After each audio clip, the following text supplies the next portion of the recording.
I'm making this video, as you can see. I am Joseph McGee, and I definitely can tell you that Jesus of Nazareth did not pre-exist. He came to be a human being, just like all humans get to be,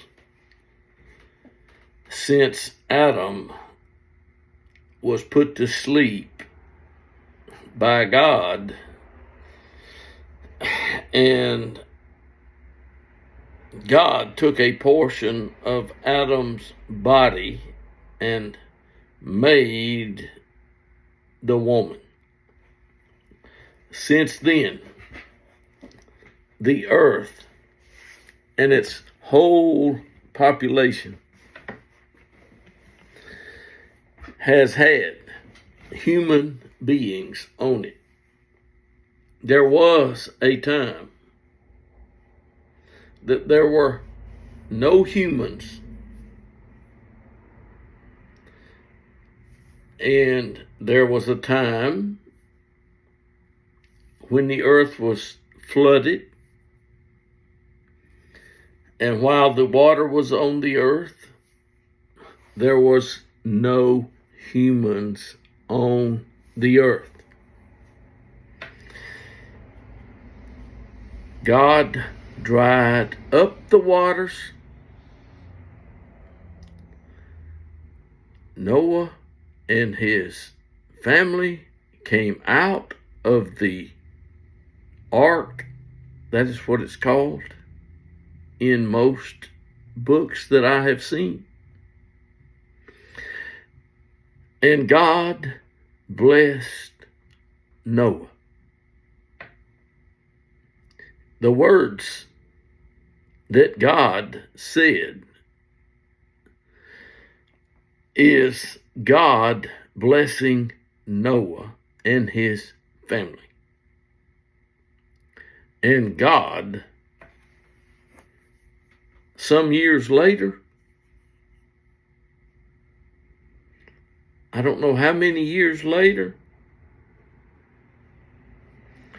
that God came back to the earth. Now, I don't know if anyone saw him, but the Lord God came down to see what men were doing. He did.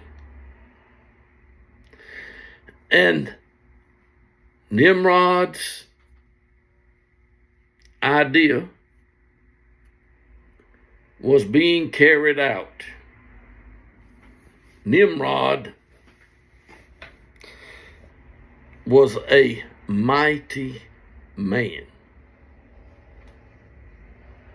He was one of the mighty men. Nimrod. You can read about Nimrod.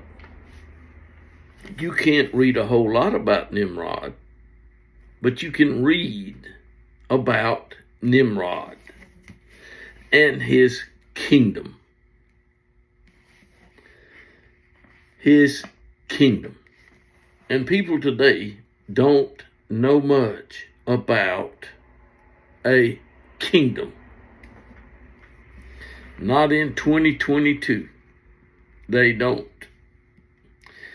There are kingdoms. There are. But there's only one God in heaven that put Adam to sleep and took a part of Adam and turned and made a woman suitable for the man. So if you're going to put it right, get it right.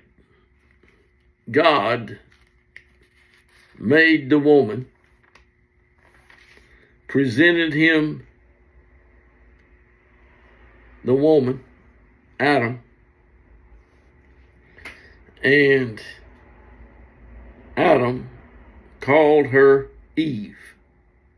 Now, Nimrod has nothing to do with Adam or Eve. Nimrod has nothing to do with any of the ones before the flood. Nimrod is building. There was nothing on the earth until God caused things to grow. And Nimrod had children because God had said, multiply. Multiply in this sense means reproduce. And everything produces after its kind. That's the way God has fixed it. But Nimrod is building his kingdom. That's what Nimrod was doing.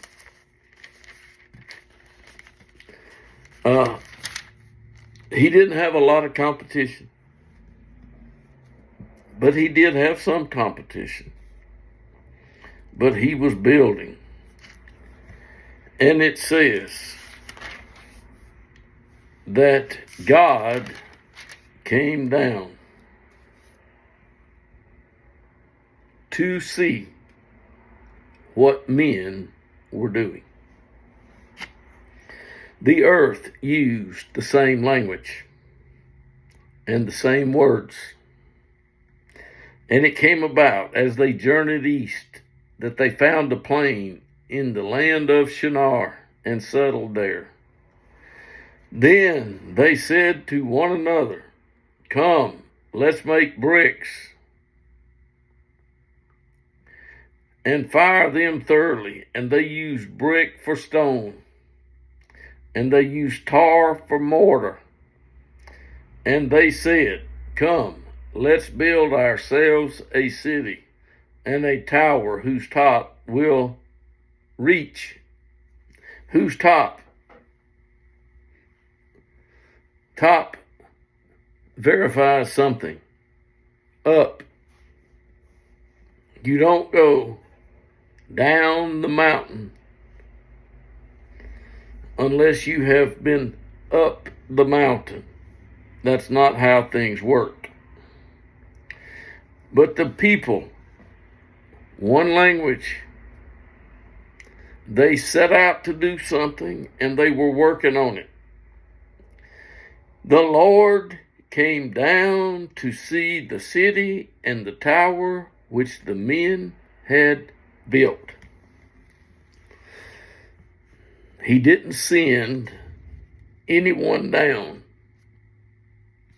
The Lord himself came down. So the Lord can come down. And he came down to see the city and the tower which the men had built. And the Lord said,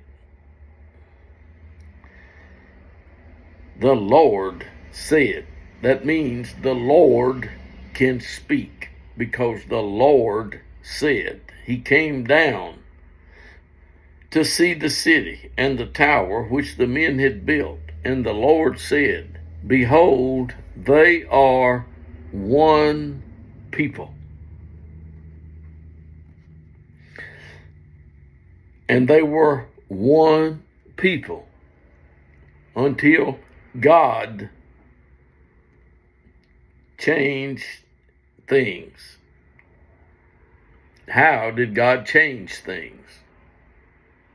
He came down to where the men were. And the Lord said, behold, they are one people, and they have the same language, and this is what they have started to do. And now nothing which they plan to do will be impossible for them. It reads this way: come, let us go down and there confuse their language, so that they will not understand one another's speech. So the Lord scattered them abroad from there over the face of all the earth. And they stopped building the city. It's pretty hard to continue doing something if God has scattered them over the face of the earth, the face of all the earth.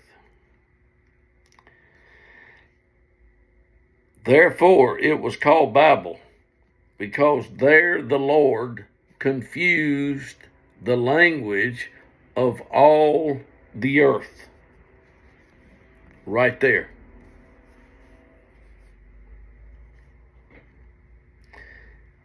And from there the Lord scattered them abroad over the face of all the earth. Now don't tell me that I don't know what the Lord has done.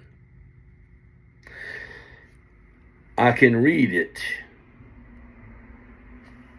And then you find the records. You find the generations of Shem,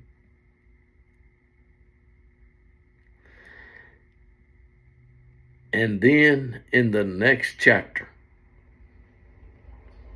you find the Lord said to Abram, there's only one Lord. The Lord God. There are many gods and many lords. There are. But there's only one God who has a throne in heaven where he sits and rules. He can come down and he can go up, or he can send.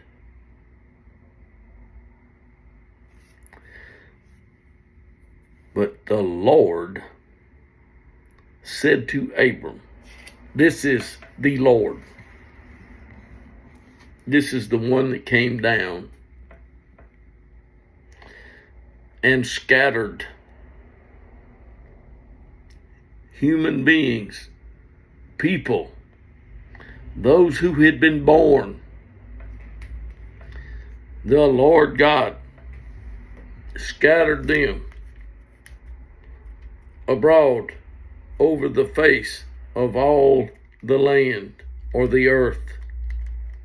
The earth is the Lord's. It is. And the Lord said to Abram, go from your country and from your relatives and from your father's house to the land which I will show you, and I will make you into a great nation. and I will bless you.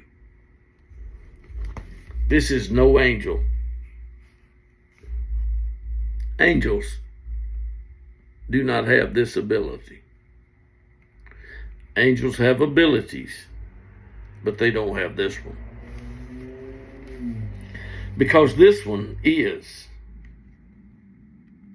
the one that spoke to Noah about the ark.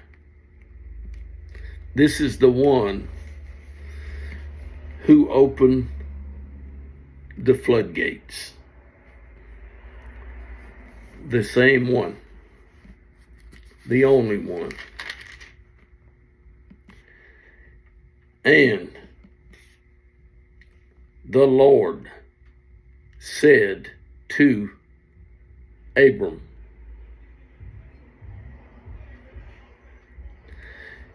do not fear, Abram. I am a shield to you. Your reward shall be very great. And Abram said, Lord God, what will you give me, since I am childless?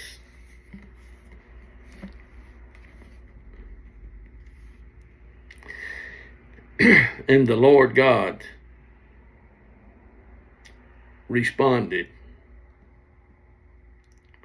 look toward the heavens and count the stars if you can.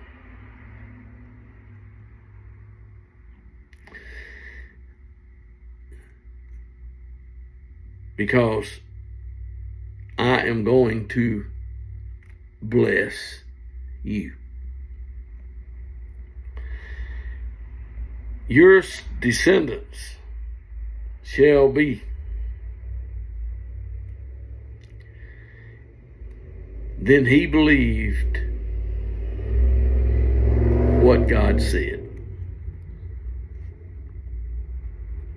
He believed that God could do what he said. Abram believed God.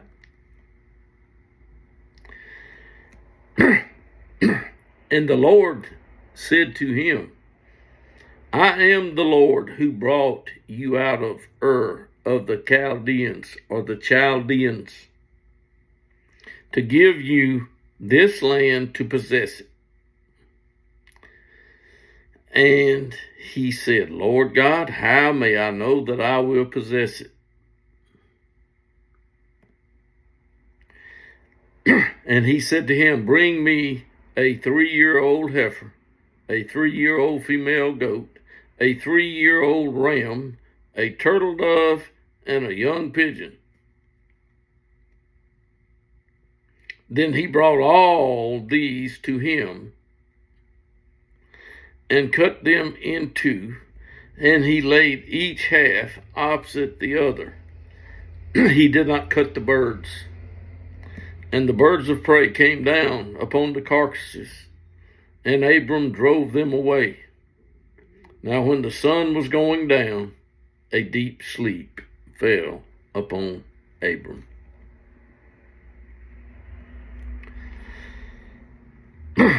And great darkness fell upon him.